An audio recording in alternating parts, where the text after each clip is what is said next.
สบายดีพี่น้องสบายดีมื้อนี้ก็เงินเดือนขับรถออกแล้วเด้อจำนวนเท่าไหร่2.5 ล้าน1,500,000นี่ตีเป็นเงินไทยเนี่ยประมาณ 3,900 เกือบ 4,000 เนาะพี่น้องแล้วจะตู้จะแยกออกล้านหนึ่ง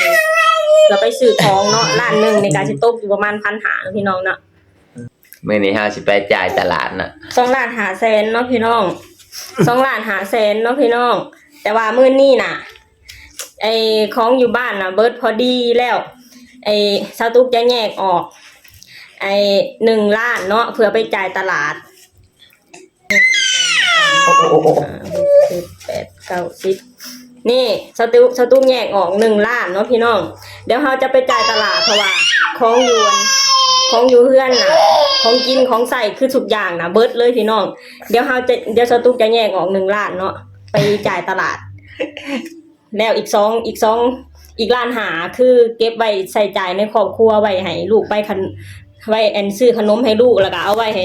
ลูกไปโรงเรียนเนาะพี่น้องเนาะเดี๋ยวเรามาเบิ่งกันดีกว่าเงิน1 ล้านจะได้อีหยังมาแน่เนาะไปกันเลย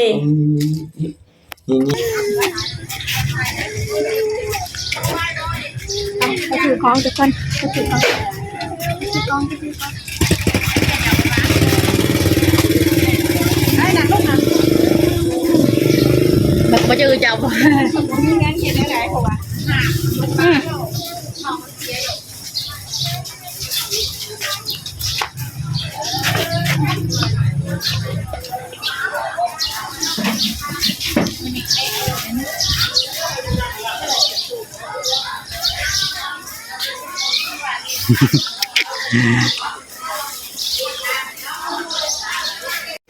จะคิดว่านี้เอาสิไหลตัวนี้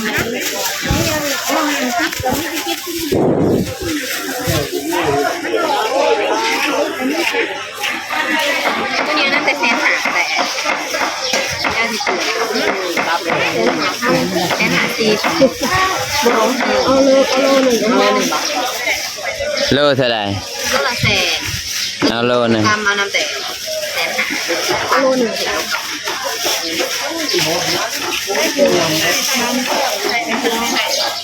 โลละ100,000เนี่ยมันได้ตั้งแต่110,000เลย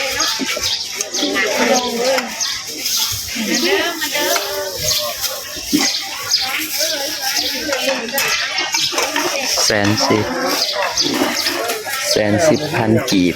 กิโลกว่า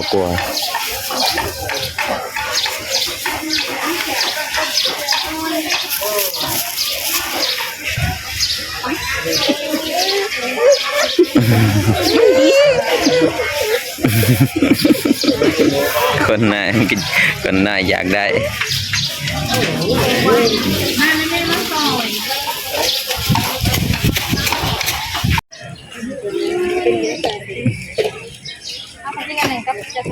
ได้ชื่อยัง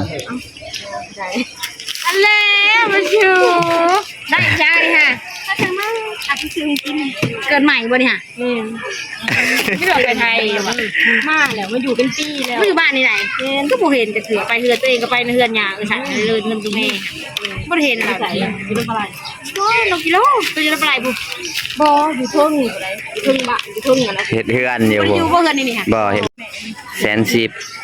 เฮ็ดกะโลดเอาบ่อันนี้ได้สองคือการลูกแก่ต่างกันมองไหนวะอันนี้ได้สองอ้าวโอ้ยแม่9,000แม่ไปไรอย่าดื้อถูกอย่าดื้อมันตัวนี้ได้จ้ะตัวนี้50เอาอันนี้ก็ได้มั้ยเด็กเอาอันนี้นะอันนี้หาแบบของเขาอันนี้เสือชื่อมันเอาไปละมันบ่ได้ไปการหยังเอาไปไว้เนียงข้าวเป็ดข้าวไก่เขาก็สิมีให้เครื่องนี้โล่บ่มีบ่บ่เครื่องขาวอ่ะนี่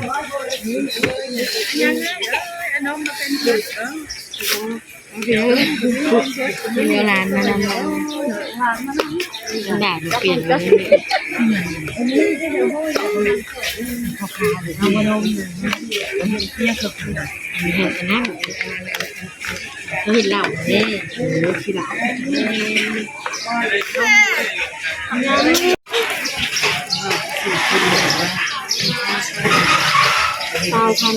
ชาพันบ่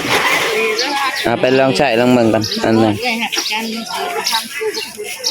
แม่น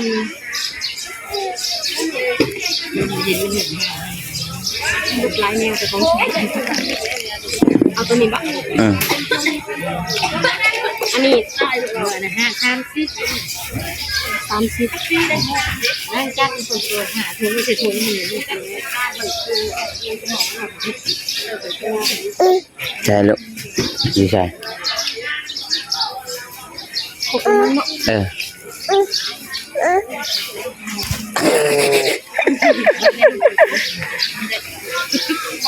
โอ้ยดีอย่าลงเก็บเรื่อง33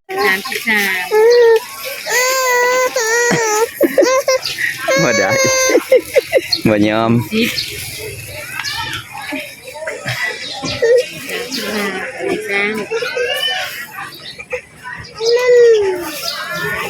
แม่มละเด้อป่ะ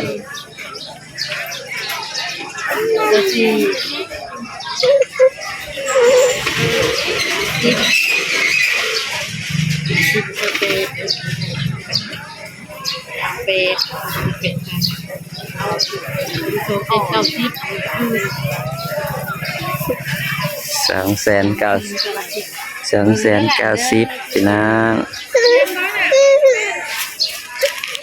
ไปเบิ่งกันอยู่เพื่อนอีกทีหนึ่งนะว่าสิได้ยังแน่นะ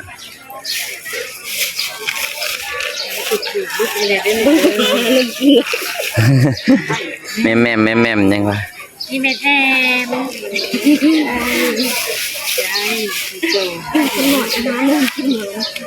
มีของแถมให้ความพี่น้องวัดเลยบ่ลูกเมื่ออะไรบ่แม่ทงนะเด้อมา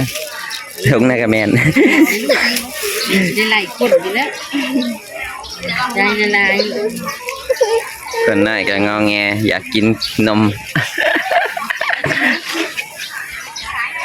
อยากกินนมแล้วไก่แพงเท่าไหร่ไก่บ่เงินแต้เท่าไหร่แต่50เอาแต่หนึ่งเอาไข่แต่หนึ่งเด้อ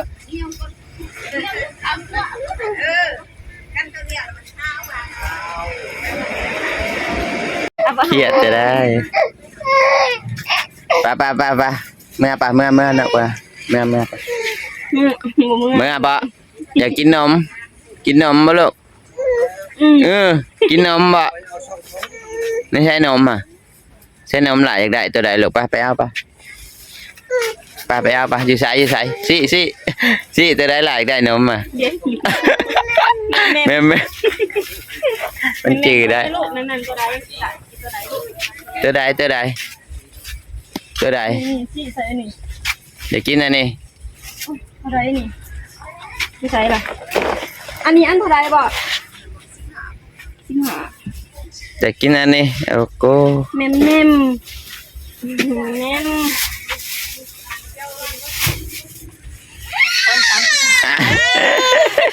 แกะเดี๋ยวพี่น้องเมื่อนี้ก็ซื้อของครบเบิดแล้วนักแห้งเนาะไปเมื่อเบิ่งว่ามันสิมีหยังแหน่เนาะไปเบิ่งกันอยู่เพื่อนเลยได้ขนมแล้วก็เงียบค่าจอดรถ 3,000 พี่น้อง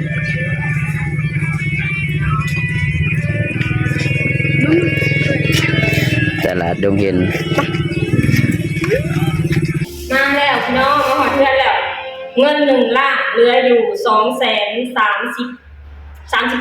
เนาะพี่น้องซื้อไว้ไปอันนี้145,000คิดเป็นเงินไทยกะ103 บาทเห็นบ่103 บาทเนาะตลาดนี่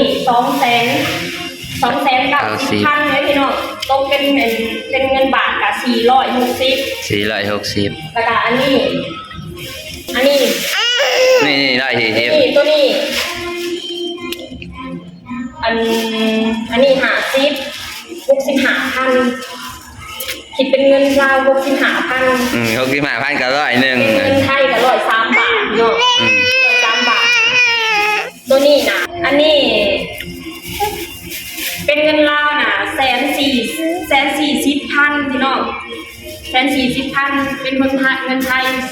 230 ตัวนี้230ตัวนี้103 บาทเนาะไข่กับขนมเด็กอันนั้นเนาะขนมคนน้อยเบิดไปเท่าใด พี่น้องต้นซื้อเท่านึงมันก็สิเบิดหลายเนาะจากที่เงินล้านหนึ่งเรื่องเงินแค่นี้237,000 เกือบฮอดพันนะสิซ้ำอยู่ไทย ล้านหนึ่งเป็น1,500บ่ วันนี้ก็จะขอชาวลูกกับบาดอนก็จะขอจบคลิปลงเท่านี้ก่อนเด้อฝากให้พี่น้องทุกคนกดไลค์กดแชร์กดติดตามช่องบาดอนไปเด้อบ๊ายบายสวัสดีค่ะ